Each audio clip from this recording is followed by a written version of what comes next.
Today, we're going to talk about pantsing, also known by another name, writing into the dark, but mainly writing your novel without an outline. You're going to learn how to write a novel without an outline with confidence. And you'll learn how to do that by focusing on three things, three areas we're going to talk about today. The first is how to understand the laws of what I call story visibility.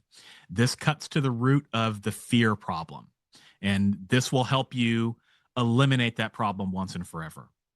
Second, we're going to talk about how to edit as you go and how not to be sloppy.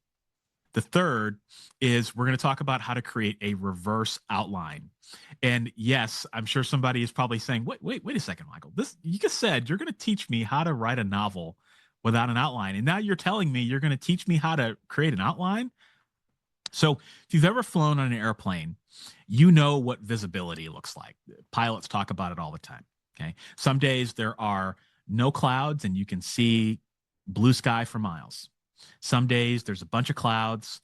Other days there's thunderstorms. And you'll notice how the pilot usually says, oh, the skies are clear today, or we've got a little bit of some turbulence that we anticipate between here and Cheyenne. Okay. Now, visibility when you're writing your story, it's a similar concept. It's a very similar concept. When you understand the three types of story visibility, this will make everything a lot easier. Okay. So there are three types of story visibility. The first type of visibility is what I call clear sky visibility. So when you're writing your novel, what this looks like is you know exactly what's going to happen for quite a while. So let's say you start your novel and the character starts off. I'll be a little quaint and trite today. The character starts off in a coffee shop, and by chapter 7, a dragon appears and is destroying the town, and the hero has to get into the coffee shop. Now, you know what has to get out of the coffee shop and fight the dragon. Now, you know what's going to happen from the time that the character gets their first caramel macchiato up until the point where the dragon starts destroying the Empire State Building. Okay. Now, after that, you have no idea. You have no idea. But up until that point, that's a pretty far understanding and visibility of what's going to happen in the story. Now, when you can see clear skies, when you can see that far ahead, you're going to feel a lot more confident, right? Because you know what's going to come next. And there is some comfort and security in knowing when you lay your pen down for the night or you close your writing file for the night, you know what you're going to be writing tomorrow. That's why outliners love outlining, right? And we can't deny that. So there's some comfort and security in knowing what comes next, especially if it's for a long time. Okay. And you're going to feel great when you have clear sky visibility. Now, there is cloudy sky visibility. And this is when you can only see ahead for maybe a chapter or two, maybe a few more at most. And just like with cloudy skies, you can't really see that far ahead.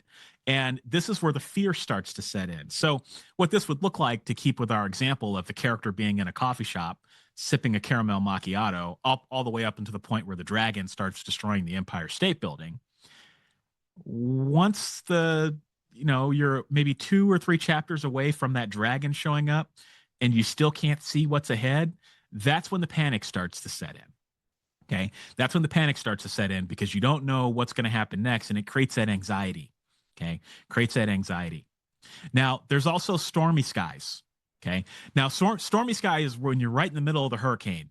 So the dragon is starting to destroy the Empire State Building, and you have no idea what happens next.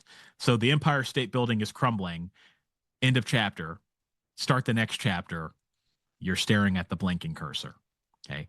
This is the point where a lot of writers quit and they go back to writing without writing with an outline because it's just too scary. You just don't know what's next. And because you don't know what to write next, there's all sorts of problems that can happen.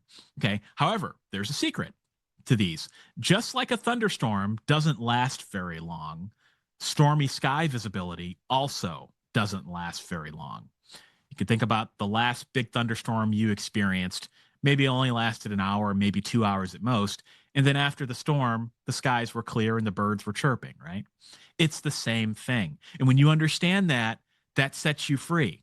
because I have found that these stormy days only last for maybe a few thousand words.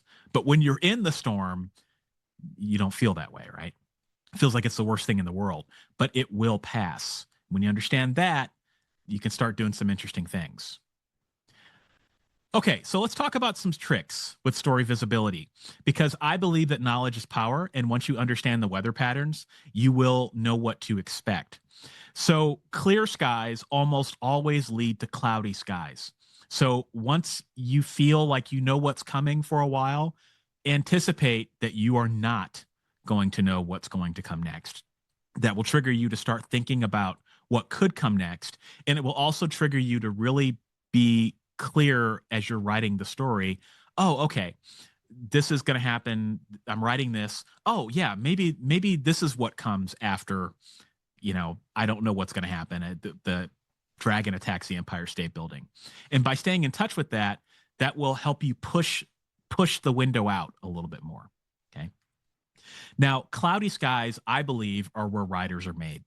So there's something to me that is great and I think sacred about not knowing what's going to come next, but still writing in spite of it. And I believe, honestly, most of your best days probably will happen on cloudy sky visibility days because you don't necessarily know what's going to happen, but you're still writing in spite of it. And I just applaud writers that can do that and hold that tension. And just amazing things happen when you look into the eyes of those clouds, and you keep going. Now, stormy skies never last long. So just keep pushing and they will give way to clear skies. Now, the secret is that I have found that stormy skies only last for a few thousand words.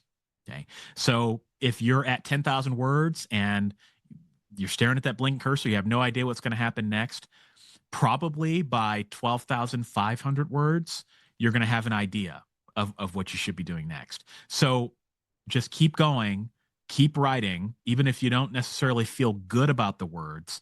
And eventually you'll start to find your feet. Now, this is going to happen to you several times throughout the novel, and it's going to be painful. But when you understand that it has a very finite length, then that sets you free. So here is your story visibility action plan. When you have clear skies, write like crazy. Okay. And also know that the confidence that you're feeling is going to fade. So enjoy it, have fun, get as many words as you can out of the sessions, enjoy the energy.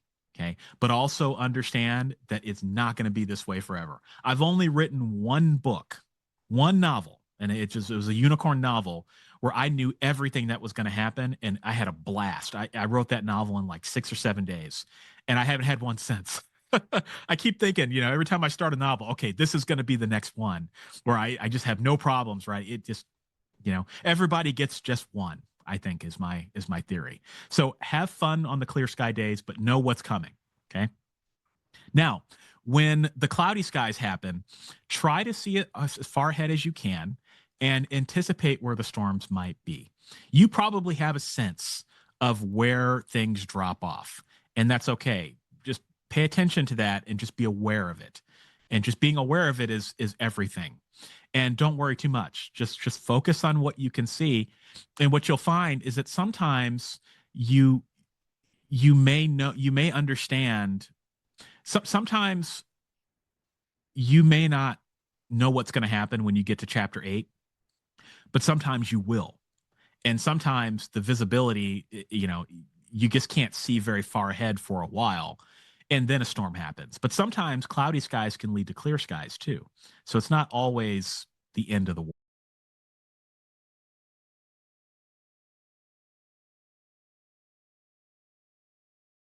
world.